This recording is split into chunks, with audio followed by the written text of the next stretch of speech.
Assalamu alaikum. Hopefully you would be fine and enjoying good health. I am Munir Ahmed. Dear students, in last lecture we discussed concept of biological molecules. That what are biological molecules? Simply, the molecules which are present or related to living organism is known as biological molecules. For example, water, carbohydrates, lipids, nucleic acids, enzymes, hormones, etc. These are all known as biological molecules because these are the major components or the vital for the life or the survival of life. आज हम इन्हीं biological molecules में से सिर्फ एक molecule जिसका नाम है वाटर, इस बायोलॉजिकल मॉलिक्यूल को एक्सप्लेन करेंगे कि वाटर क्या है। जब भी आपके माइंड में वर्ड वाटर आता है या कोई भी बात करता है वाटर के बारे में, तो आपके माइंड में एक बात एकदम से क्लिक कर जाती है कि जहां पे वाटर नहीं होगा वहां पे लाइफ एग्जिस्ट नहीं करेगी, और जहां पे वाटर ज्यादा होगा वहां पे जो लाइफ है वो ज्यादा सरवाइव करेगी। वहां पे जो एग्जिस्टेंस है, उसकी जो अपॉर्चुनिटीज है, उसकी जो वैल्यू है वो ज्यादा है। ये वर्ड, ये जो स्टोरी है आपके माइंड में एकदम से क्लिक करती है कि जहां पे वाटर है वहां पे लाइफ है, अगर वाटर नहीं तो लाइफ नहीं। इसी स्टोरी को कि जहां पे वाटर है तो वहां पे लाइफ है और जहां पे वाटर नहीं है वहां पे लाइफ नहीं है, इसी स्टोरी को हम साइंटिफिक वे पे लेके चलेंगे कि वाटर ऐसा क्यों होता है कि जहां लाइफ के लिए क्यों इंपॉर्टेंट है। ह्यूमन बॉडी में सबसे जो ज्यादा अगर परसेंटेज की बात की जाए 70 से 90% जो है वो वाटर है। तो क्यों है? क्या इसकी कोई इंपॉर्टेंस है? अगर इंपॉर्टेंस है तो क्या इंपॉर्टेंस है? और अगर वाटर नहीं होता तो इसकी जगह कोई दूसरा लिक्विड होता, लिक्विड, वाटर भी लिक्विड है तो दूसरा भी लिक्विड है, तो अगर वाटर ना होता उसकी जगह कोई दूसरा लिक्विड होता तो फिर क्या उस लिक्विड की भी इंपॉर्टेंस होती? वो भी डिस्कस करेंगे।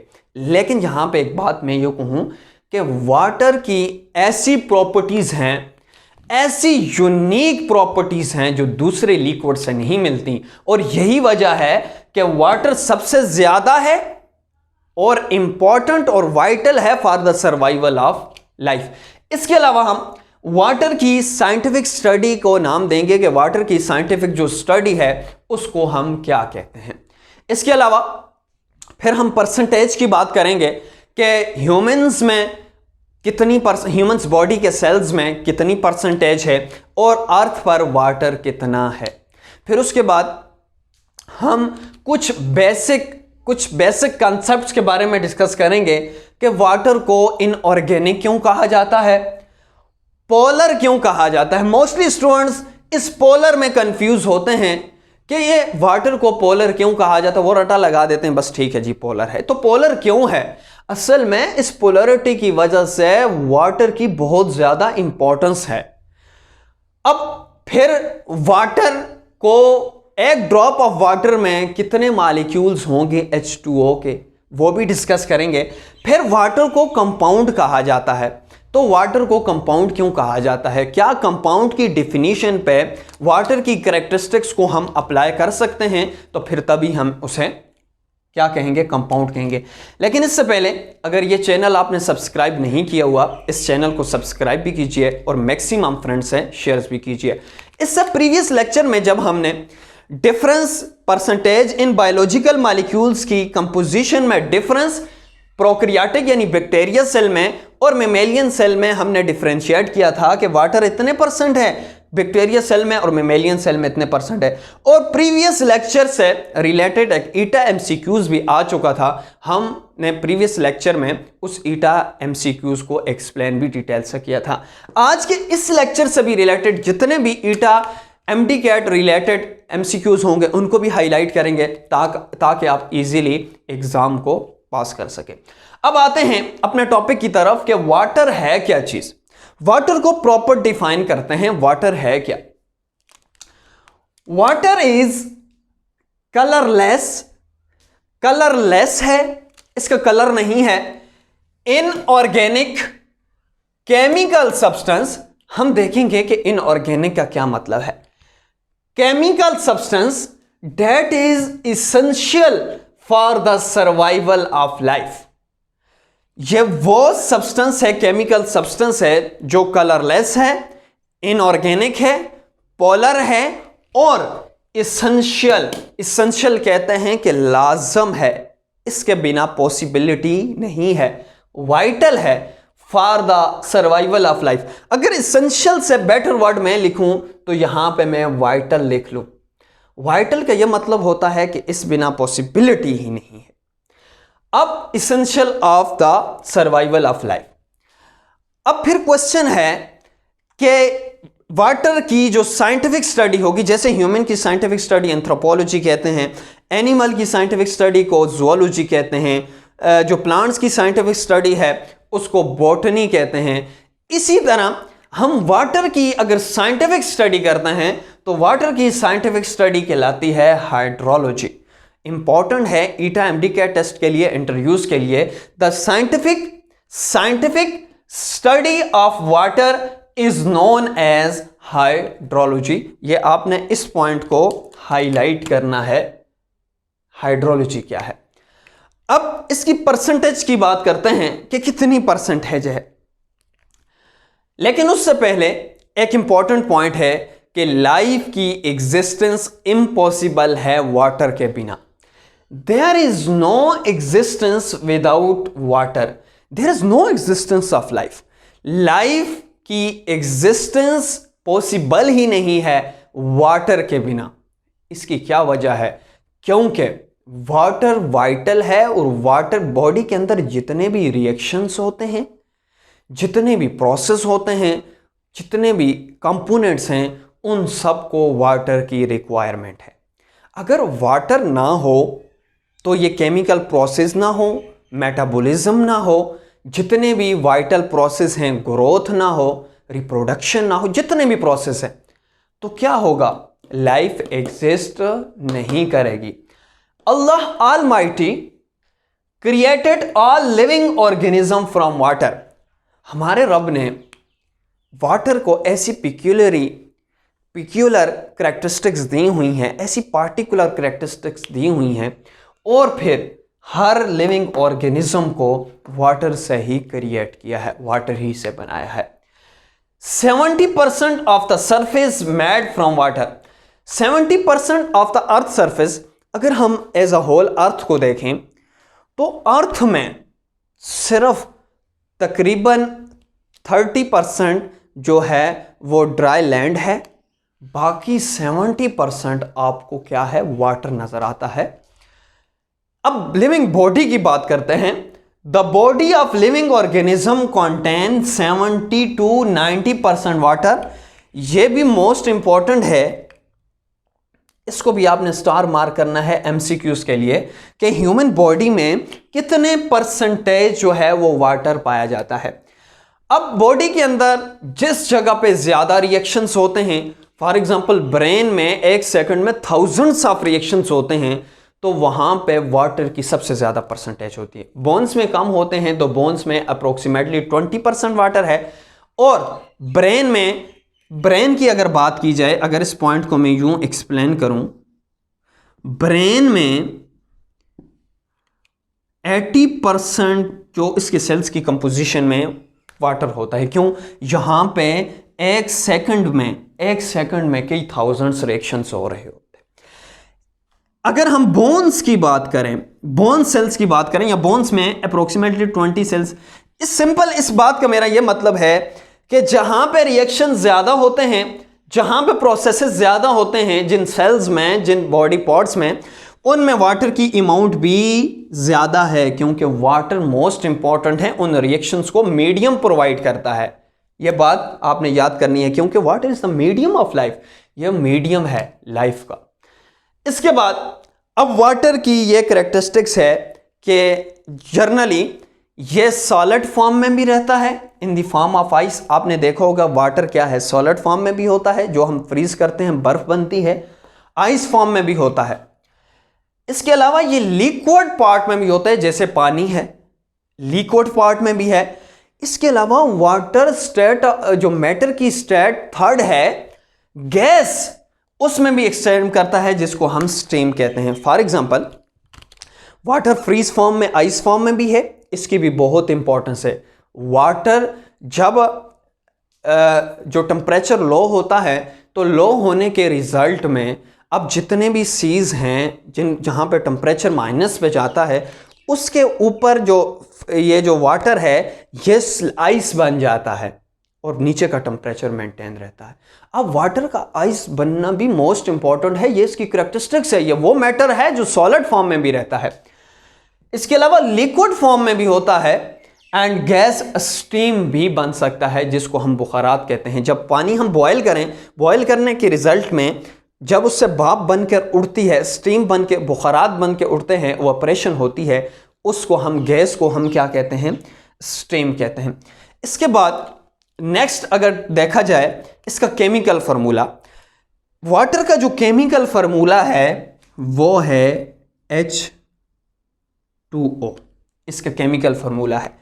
एक ऑक्सीजन ने 2 हाइड्रोजन को बाइंड किया होता है। इंशाल्लाह इसको यहां पे हम पोलैरिटी में देखेंगे कि कैसे बाइंड करता है। एक ऑक्सीजन के साथ 2 ही हाइड्रोजन, 3 हाइड्रोजन क्यों नहीं बाइंड हो सकते, सिर्फ 2 हाइड्रोजन क्यों बाइंड है, या 1 हाइड्रोजन क्यों नहीं बाइंड हो सकता, वो इंशाल्लाह अभी देखते हैं। इसके बाद एक इंपॉर्टेंट पॉइंट था ईटा एमडीकैट टेस्ट के लिए, वो जो मैंने यहां पे लिखा है, ये आपकी बुक में मौजूद नहीं है। फर्स्ट टाइम एक साइंटिस्ट था जिसका नाम था हेनरी कैवेंडिश। हेनरी कैवेंडिश ने फर्स्ट टाइम हमें यह कहा कि वाटर का मॉलिक्यूल अगर 1 ऑक्सीजन और 2 हाइड्रोजन से मिलकर बनता है तो हम आर्टिफिशियली भी 2 हाइड्रोजन और 1 ऑक्सीजन को रिएक्शन करवा के हम वाटर बना सकते हैं। इसको किसने एक्सप्लेन किया, हेनरी कैवेंडिश ने। इसको भी आपने क्या करना है, स्टार मार्क करना है ईटा एमडीकैट टेस्ट के लिए। अब यहां पे एक इंपॉर्टेंट पॉइंट था, आपने डिफिनीशन में कहा था कि वाटर इज कलरलेस है लेकिन इनऑर्गेनिक है। अब वाटर इनऑर्गेनिक कंपाउंड है, तो इनऑर्गेनिक का असल में मतलब क्या है। हमारे पास जो कंपाउंड्स हैं बेसिकली 2 टाइप्स के होते हैं, एक को हम ऑर्गेनिक कहते हैं, एक को हम ऑर्गेनिक कहते हैं, एक को हम इनऑर्गेनिक कहते हैं। ये कंपाउंड्स की बेसिक 2 टाइप्स हैं जो आप केमिस्ट्री में डिटेल से डिस्कस कर चुके हैं। ऑर्गेनिक कंपाउंड्स वो कंपाउंड्स होते हैं जिनमें कार्बन हो, हाइड्रोजन हो, इनके अलावा दूसरे कंपोनेंट्स भी हों। ये कौन से हैं, ऑर्गेनिक है। लेकिन इनऑर्गेनिक कंपाउंड्स वो वाले कंपाउंड्स जिनमें कार्बन ना हो, उनको हम क्या कहते हैं, इनऑर्गेनिक कंपाउंड्स कहते हैं। अब ये भी ज़रूरी नहीं है कि जिसमें कार्बन नहीं होगा वो इनऑर्गेनिक होगा। Exception is always there. For example carbon dioxide जो है वो क्या है, इनऑर्गेनिक है कार्बन होने के बावजूद, वो एक्सेप्शन इज ऑलवेज देयर। वो एक्सेप्शन का केस है, वो आप केमिस्ट्री में डिटेल से डिस्कस। लेकिन कॉमन ये है कि वो कंपाउंड जिनमें कार्बन हो उनको हम क्या कहते हैं, ऑर्गेनिक, और जिनमें कार्बन ना हो उनको हम इनऑर्गेनिक कहते हैं।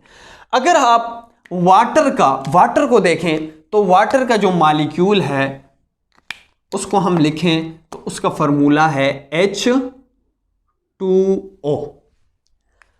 अब इस कंपाउंड को अगर आप देखें या इस मॉलिक्यूल को देखें तो आपको कहीं भी कार्बन नजर आ रहा है, तो वो कंपाउंड जिनमें कार्बन हो तो ऑर्गेनिक है, वो कंपाउंड जिनमें कार्बन ना हो तो इनऑर्गेनिक है। सो H2O में आपको कहीं भी कार्बन नजर नहीं आ रहा। इसकी जो प्रॉपर्टीज हैं वो इनऑर्गेनिक से मिलती हैं, इसमें कार्बन नहीं है, इस वजह से इनऑर्गेनिक कहा है।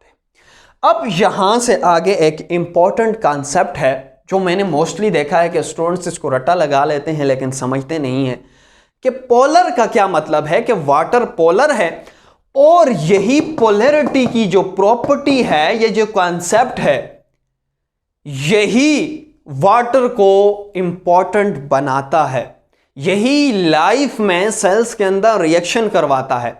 अगर पोलैरिटी ना हो तो रिएक्शन जो इसकी जो सॉल्यूशन बनाने की कैपेबिलिटी है वो ना हो। तो इस वजह से इसकी जो पोलैरिटी है वो मोस्ट इंपॉर्टेंट है।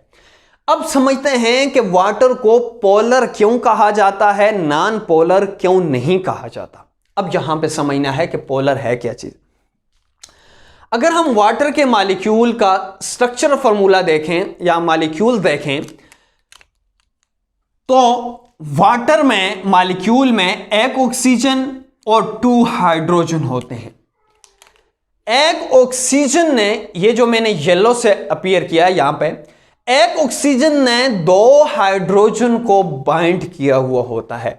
लेकिन यहां पे ये क्वेश्चन है कि सर यहां पे एक ऑक्सीजन एक हाइड्रोजन के साथ क्यों नहीं बाइंड है?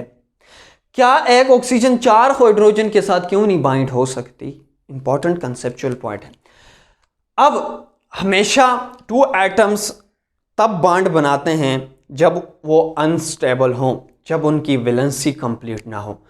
जब भी एक एटम अनस्टेबल होगा, दूसरा एटम अनस्टेबल होगा, वो अपनी स्टेबिलिटी को मेंटेन करने के लिए क्या करेंगे? बॉन्ड बनाएंगे। यही सेम केस है।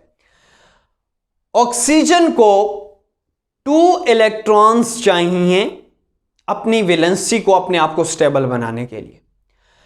यह क्या है? भूखा है सिर्फ 2 इलेक्ट्रॉन्स का।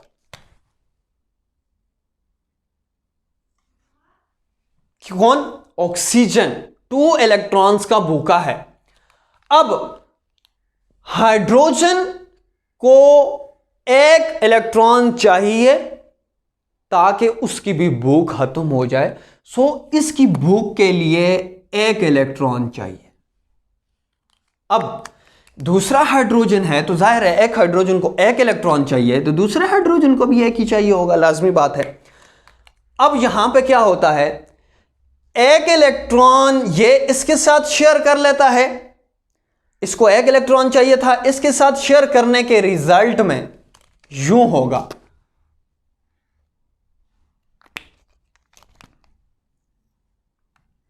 ये हाइड्रोजन है, ये ऑक्सीजन है। अब क्या होगा? ये 1 इलेक्ट्रॉन इसके साथ शेयर कर देगा और ये भी 1 इलेक्ट्रॉन इसके साथ शेयर कर देगा। सो क्या होगा? 1 इलेक्ट्रॉन ऑक्सीजन ने इसके साथ शेयर किया, 1 इसके साथ शेयर किया। अब इस हाइड्रोजन की भी प्यास खत्म, इस हाइड्रोजन की भी खत्म और ऑक्सीजन की खत्म। ये क्या हो गया? स्टेबल हो गया, क्योंकि वैलेंसी कंप्लीट होगी। अब यहां पे आते हैं, अब ये 1 इलेक्ट्रॉन इसके साथ शेयर करेगा और ये 1 इलेक्ट्रॉन इसके साथ शेयर करेगा। इसको 2 जरूरत थी, 1 इससे ले लिया, 1 इससे ले लिया, ये भी स्टेबल। इनको 1 की जरूरत थी, ये 1 ऑक्सीजन के साथ शेयर करके ये भी स्टेबल, 1 ये इसके साथ शेयर करके इसकी भी स्टेबल। अब ये क्वेश्चन मैंने किया था कि अब 3 हाइड्रोजन के साथ क्यों नहीं कर सकता? क्योंकि इसको 2 इलेक्ट्रॉन चाहिए, 2 हाइड्रोजन के साथ करके अपना काम कंप्लीट कर देता है। अब कहना यह है,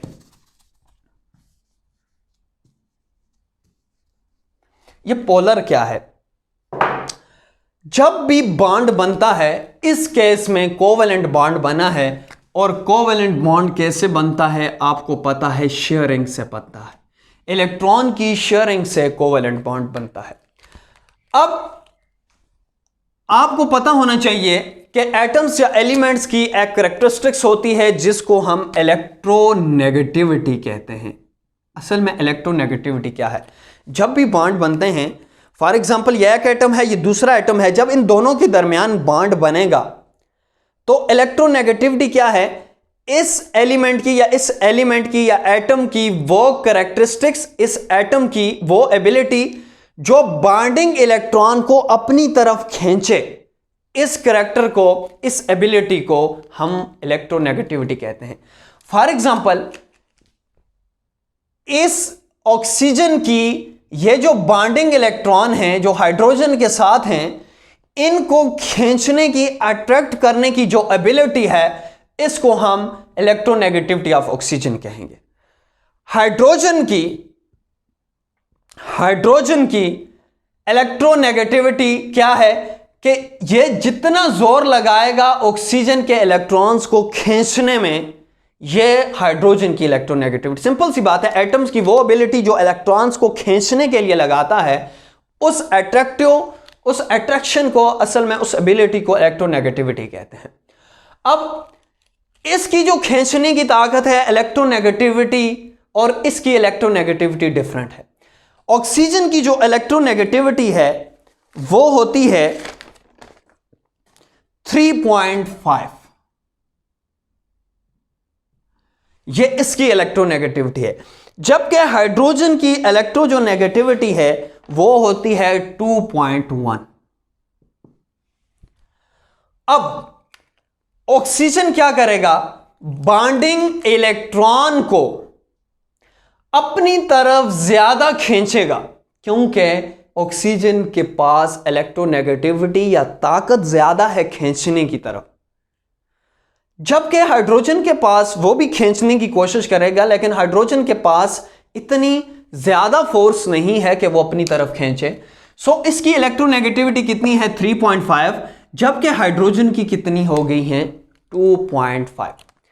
जब हम इन दोनों का अगर डिफरेंस निकालें तो दोनों का क्या डिफरेंस होगा, 3.5 माइनस 2.1, यह अप्रोक्सीमेटली हो जाएगा 1.4। जब भी एटम्स के दरमियान इलेक्ट्रोनेगेटिविटी डिफरेंस पाया जाए उनको हम पोलर कहते हैं, सिंपल सी बात है। अगेन इस पॉइंट को रिवाइज कर रहा हूं, जब दो एटम्स की इलेक्ट्रोनेगेटिविटी का डिफरेंस निकाला जाए, डिफरेंस के रिजल्ट में हमारे पास कोई डिफरेंस आए, जीरो ना आए, कोई डिफरेंस आए, तो उसको हम क्या कहते हैं, पोलर कंपाउंड्स कहते हैं। यह बात तो क्लियर है। अब फॉर एग्जांपल अगर HCl की बात की जाए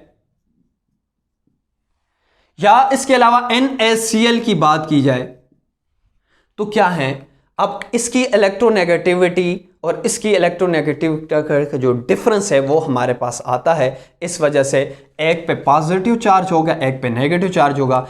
NaCl सोडियम और क्लोरीन, अगर देखें सोडियम क्लोराइड में इस पे नेगेटिव चार्ज है, इस पे पॉजिटिव चार्ज है। अब इनमें क्या है, इलेक्ट्रोनेगेटिविटी, सोडियम और क्लोरीन में इलेक्ट्रोनेगेटिविटी का डिफरेंस है, माइनस किया है। ये इलेक्ट्रोनेगेटिविटी डिफरेंस आपको पीरियोडिक टेबल में, केमिस्ट्री के जो पीरियोडिक टेबल में, उसमें आपको इजीली मिल सकता है अगर आप देखें।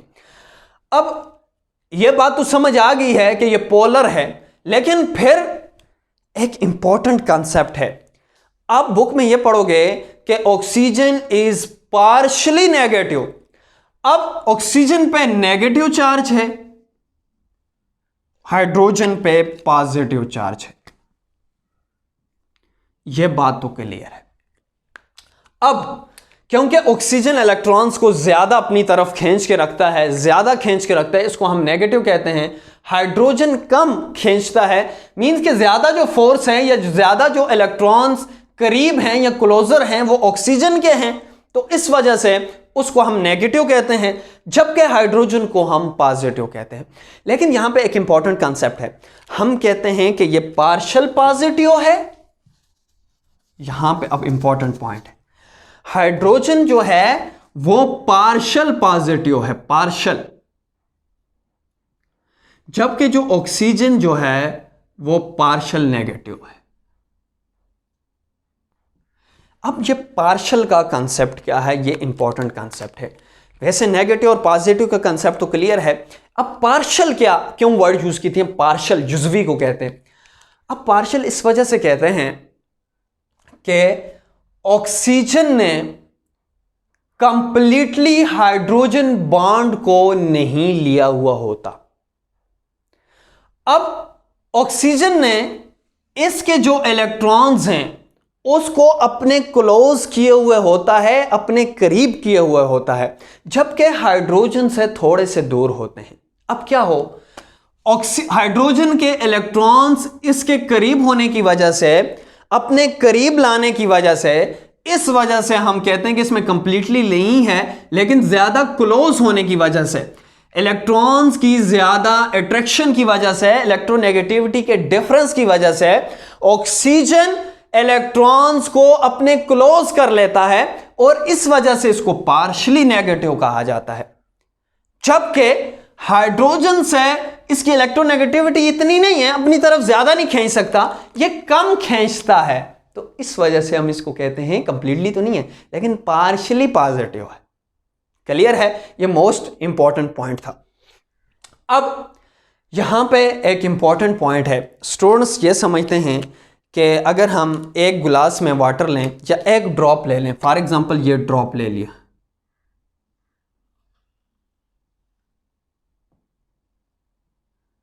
ये एक ड्रॉप लिया वाटर का, तो ये H2O है। हमेशा याद रखना है एक ड्रॉप ऑफ वाटर में कई बिलियंस H2O के मॉलिक्यूल्स होते हैं। अब एक ड्रॉप ऑफ वाटर, ये जो ड्रॉप ऑफ वाटर है, ये नहीं समझना कि ये सिंगल H2O है, इसमें बिलियंस ऑफ H2O मॉलिक्यूल्स पाए जाते हैं। अब यहां पे मैं यह पॉइंट बताना चाह रहा था कि अब इस वाटर में एक मॉलिक्यूल दूसरे मॉलिक्यूल के साथ भी अटैच होता है और एक मॉलिक्यूल के अंदर हाइड्रोजन और ऑक्सीजन भी अटैच होता है। ऑक्सीजन और हाइड्रोजन के दरमियान जो बॉन्ड होता है वो कोवेलेंट है, जबकि एक hydrogen of one molecule of water bond with other molecule of water, एक वो बॉन्ड होता है जो एक मॉलिक्यूल ऑफ वाटर और दूसरे मॉलिक्यूल ऑफ वाटर, ये दूसरा H2O है, ये एक H2O है, इसके दरमियान बॉन्ड होता है, इसको हम हाइड्रोजन बॉन्ड कहते हैं।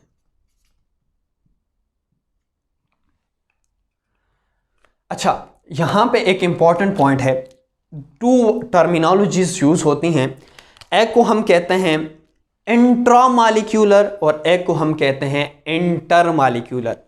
इन दोनों के दरमियान क्या डिफरेंस है, इंट्रा और inter?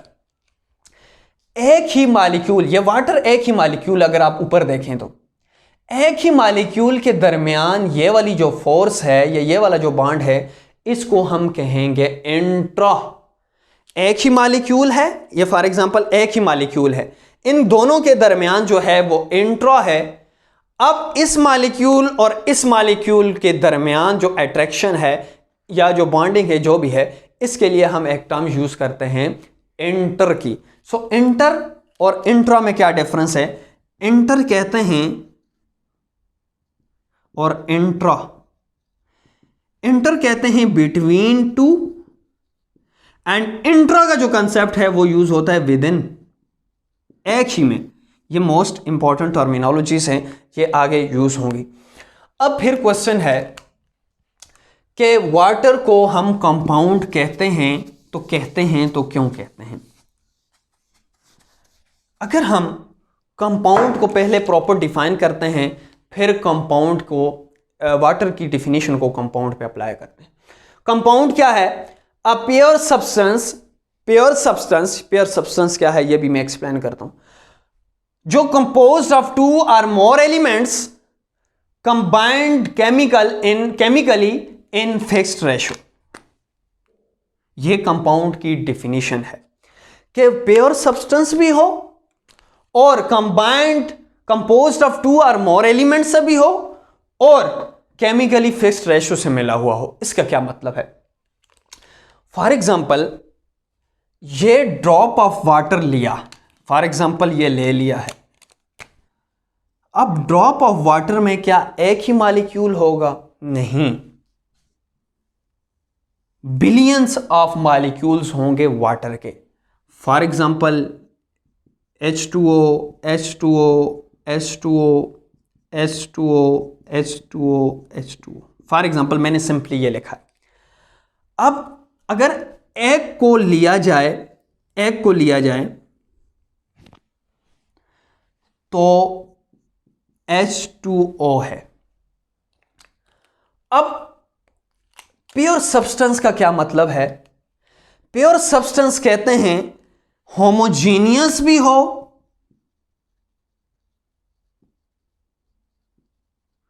plus made of single or only one kind of particle, one kind of molecule.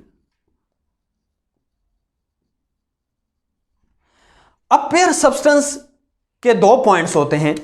Pure substance कहते हैं वो जो होमोजीनियस हो, वो कंपाउंड जो होमोजीनियस हो, वो मॉलिक्यूल या वो सब्सटेंस जो होमोजीनियस हो, plus only one kind of molecules, एक ही तरह के मॉलिक्यूल से मिलकर बना हो, उस सब्सटेंस को हम क्या कहते हैं? होमोजीनियस प्योर सब्सटेंस कहते हैं, जो कंपाउंड पे लागू है. अब इस पॉइंट पे अगर आप और देखें, ये सारा वाटर है. अब इस वाटर में आपको जितने भी मॉलिक्यूल नजर आ रहे हैं, क्या ये एक जैसे नहीं है? H2O H2O H2O H2O H2, एक ही जैसे हैं.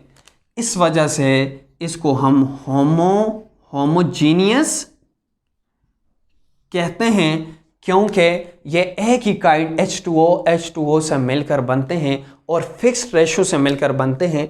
इस वजह से वाटर को कंपाउंड कहा जाता है. अब कंपाउंड की एक और भी करैक्टर है कि कंपाउंड को हम फिजिकली नहीं तोड़ सकते, जबकि कंपाउंड को हम फिजिकली नहीं तोड़ सकते जबकि केमिकली तोड़ सकते हैं. इसका क्या मतलब है? फॉर एग्जाम्पल, ये आप 1 ग्लास ऑफ वाटर ले लेते हैं. इसमें आपने क्या चीज डाला हुआ है? वाटर डाला हुआ है. अब अगर वाटर को हथौड़े से आप ऐसे तोड़ेंगे तो क्या वाटर के मॉलिक्यूल्स टूट जाएंगे? क्या इसमें H2O बिलियंस आप पड़े हुए हैं, तो क्या ऑक्सीजन अलग हो जाएगा और H2 अलग हो जाएगा? क्या हम फिजिकली फोर्स लगा के ऑक्सीजन को अलग कर सकते हैं, हाइड्रोजन को अलग कर सकते हैं? नहीं.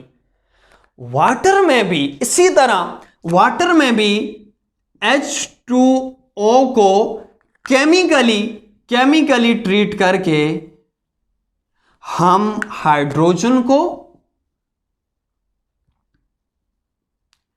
एंड ऑक्सीजन को सेपरेट कर सकते हैं. इस वजह से हम वाटर को कंपाउंड कहते हैं, क्योंकि कंपाउंड वो चीज़ होती है जो फिजिकली हम नहीं कर सकते, जबकि उसे केमिकली ट्रीट करके उसको हम सेपरेट कर सकते हैं. इस वजह से इसको हम क्या कहते हैं? कंपाउंड कहते हैं. आज इंशाल्लाह नेक्स्ट लेक्चर में इन्हीं पॉइंट्स की जो बेस होगी, इन्हीं पॉइंट्स की बेस पे इसकी प्रॉपर्टीज हैं उनको डिस्कस करेंगे कि अगर वाटर की जो स्टेट ऑफ मैटर है, जिसको हमने सॉलिड कहा या आइस कहा, तो इसकी क्या इंपॉर्टेंस है, आइस बनती क्यों है. इसके अलावा वाटर की अमाउंट इतनी ज़्यादा है तो बॉडी के अंदर क्यों है, इसकी कौन सी प्रॉपर्टीज़ हैं, वाटर को यूनिवर्सल सॉल्वेंट क्यों कहा जाता है, ये सारी प्रॉपर्टीज़ इंशाल्लाह नेक्स्ट लेक्चर में डिटेल से डिस्कस करेंगे. अभी इसको समराइज करते हैं कि what we have learn today we discussed all about introduction of water, not properties of water. इंशाल्लाह next lecture we will discuss properties of water. What is water? Water is the colourless inorganic chemical substance that is essential or vital for the survival of life. Means that water is vital for the survival or existence of life. There is no life, there is no existence of life, survival of life without the water, because water plays important role, because of they have important properties or characteristics. And then we discuss some important points. One is, there is no existence of life without water. Almighty Allah created all living organism from water, and then 70% of earth's surface is made from water. The blood of living organism contains 70 to 90% of water. And then we discussed important point that water exists in 3 states of matter. That one is solid in the form of ice, they may be exist in the form of liquid or water, and they may be in the form of steam or gas. And then we discuss some important EMCQs that Henry Cavendish was first scientist who explained that when we can add hydrogen with oxygen, we chemically react with hydrogen and oxygen, and we can get hydrogen. water, we can get water. And then we discuss 3 important points, that is inorganic, why water is called inorganic, why water is called polar, and then at last we discuss why water is called compound. And at last we discuss some important conceptual question, that can we break physically water, क्या हम physically water को break कर सकते हैं। फिर उसको हमने explain किया कि by physically it is impossible to break और separate the oxygen and hydrogen, but we can separate hydrogen and oxygen by using chemically method. इंशाल्लाह नेक्स्ट टाइम मिलते हैं। अल्लाह हाफिज़।